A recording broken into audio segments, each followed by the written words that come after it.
ఉదయం అలారం మోగగానే ఒక సాధారణమైన ఫోన్ లోపల అసాధారణమైన చిన్న ప్రపంచం మెల్లగా మేల్కొంది. సర్క్యూట్ల మధ్య నివసించే చిన్న ఎలక్ట్రాన్ కణాలు వెలుగు. సర్క్యూట్ బోర్డ్ ఒక భారీ నగరంలా కనిపిస్తూ శక్తి మార్గాలపై కణాలు వేగంగా ప్రయాణించసాగాయి. బ్యాటరీలో శక్తి కేంద్రం పనిచేస్తూ ప్రతి భాగానికి జీవాన్నందించింది.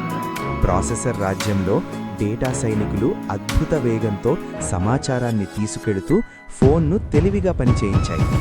మెమొరీ ప్రపంచంలో వేలాది జ్ఞాపకాలు, ఫోటోలు, వీడియోలు, సందేశాలు నిశ్శబ్దంగా నిలువగా ఉన్నాయి.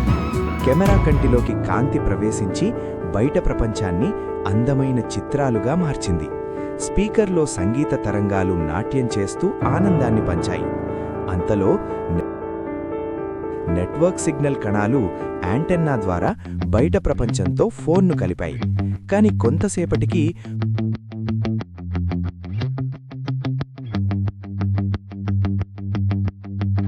ఫోన్ వేడెక్కడం ప్రారంభమైంది. లోపలి కణాలు భయపడగా కూలింగ్ శక్తి వచ్చి వేడిని తగ్గించి అందరినీ రక్షించింది. అకస్మాత్తుగా ఒక నోటిఫికేషన్ రావడంతో మొత్తం ప్రపంచం వెలుగులతో మెరిసిపోయింది.